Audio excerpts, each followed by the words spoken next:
너는 네 꿈을 꿔야지. Kali ini Minette akan membahas drama Korea yang berjudul Bad Memory Eraser. Tanpa berlama lagi, episode 4, mari kita review. Niat baik Igun justru disambut marah oleh Juyeon. Teo pun datang, tapi datangnya hanya untuk meminta tukaran shift dokter jaga yang aslinya adalah kekasih Teo. Juyeon pun mengiyakan permintaan itu dengan mudah. Igun pun merasa kesal sekali. Dan Juyeon senang karena Teo telah mengirimkan kopi yang masih hangat untuknya. Padahal sebenarnya itu adalah perbuatan Igun dan menulis nama Teo di sana. Juyeon lalu kembali ke rumah. Ia sedikit kesal karena makanan juga kamarnya berantakan oleh Seiyan, si wanita yang numpang itu. Dan esok harinya, Isin mempersiapkan fisiknya untuk pertandingan mendatang. Sedangkan Igun lagi-lagi kabur dari rumah sakit dan memanjakan diri di rumah, bahkan mengusir Dogi kesayangan keluarga karena ia berisik.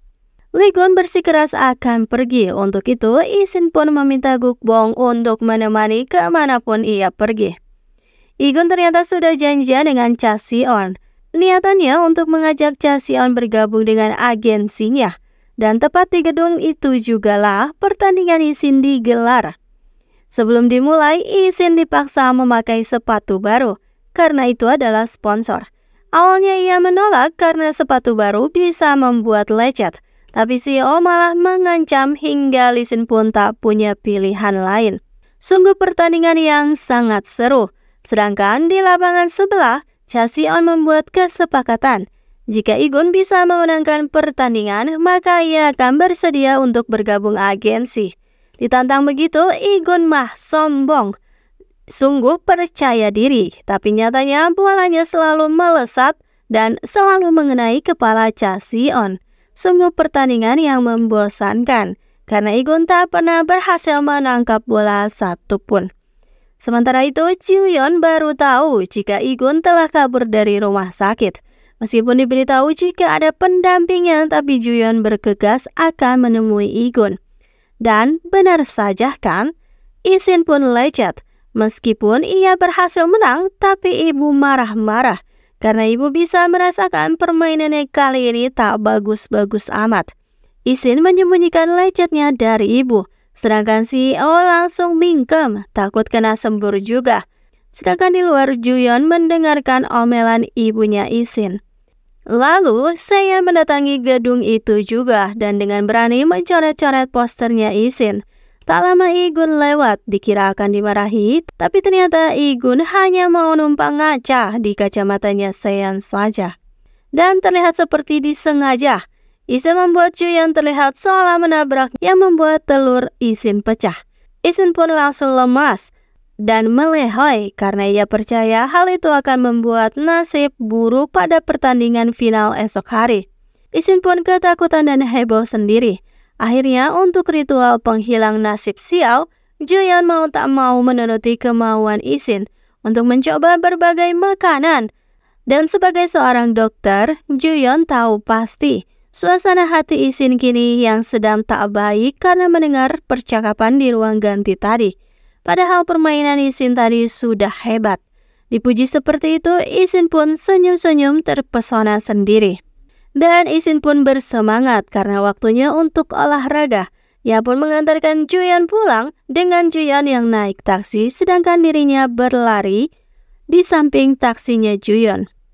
Dan entah apa yang dulu Juyeon alami, terlihat seperti sesuatu yang buruk menyangkut ayahnya. Ibu sengaja menyembunyikan fakta jika beliau telah kerja paruh waktu.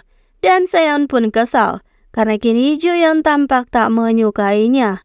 Padahal dulu ia begitu baik pada Seiyan.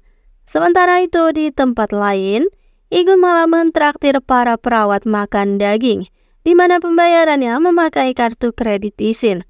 Isin pun geleng-geleng kepala, dan ia baru ngeh tentang gantungan menara Eiffel milik Juyeon. Niatnya mau memberikan, ternyata Igun malah datang terbang ke arahnya. Jadilah kini dua kakak beradik itu menikmati daun yang berguguran. Dan hal ini malah mengingatkan mereka pada memori lama tentang mimpi keduanya. Igun ingin menjadi seorang bintang tenis ruang angkasa. tak peduli menang atau kalah. Dan Isin pun berniat akan mewujudkan mimpinya itu. Tapi Igun bilang, untuk apa mewujudkan mimpi orang lain? Lebih baik wujudkanlah mimpi Isin sendiri. Esok harinya, Igun lagi-lagi kabur. Cha Si-eon akhirnya bersedia dikontrak oleh agensi. Sang CEO begitu senang akhirnya ratu tenis itu bisa ada di agensinya. Tapi ternyata bukan di agensi CEO itu, tapi di agensinya Igun. Igun lalu memberikan surat pengunduran dirinya. Dan langkah pertama yang dibuatnya adalah ia mengumumkan pada halayak umum jika Cha Si-eon akan rehat karena cedera yang dideritanya. Sementara itu, Gukbong ketar-ketir karena ia diminta menggantikan posisi Igun di rumah sakit. Dan Juyeon pun diuti Pak Menteri karena dokumen penelitiannya belum lengkap. Para petinggi ketar-ketir karena hal itu. Juyeon ternyata sampai melupakan dokumen penting itu yang telah tertukar dengan Igun. Sungguh gawat karena ia hanya diberikan waktu hari ini. Jika tidak maka dana tak akan cair. Juyeon pun diburu waktu, ia harus segera mencari kopernya yang tertukar. Jadi dengan sedikit memaksa ia menelpon orang tua Isin dan untungnya ia mendapatkan izin untuk masuk ke rumah dengan berbohong membutuhkan identitas Igun sebagai subjek penelitian. Meskipun merasa tak enak hati, tapi Juyeon masuk ke dalam rumah itu. Dengan hati-hati dan mengendap-endap, ia mulai mencari kopernya ke berbagai ruangan, hingga akhirnya menemukan kamar Igun dan untungnya kopernya ada di sana. Sementara itu, pertandingan final Isin sedang dilaksanakan. Ia bermain sangat bagus. Namun perkataan Igun semalam seolah menyadarkan Isin jika ini bukanlah mimpinya dan bola yang akan diservernya malah terjatuh begitu saja. Ibu terlihat sungguh sangat kesal sekali. Namun meski begitu, Isin tetaplah memenangkan pertandingan.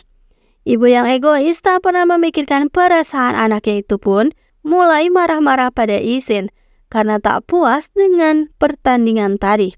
Tapi Isin tak peduli, ia tiba-tiba saja ingin pergi karena butuh tidur.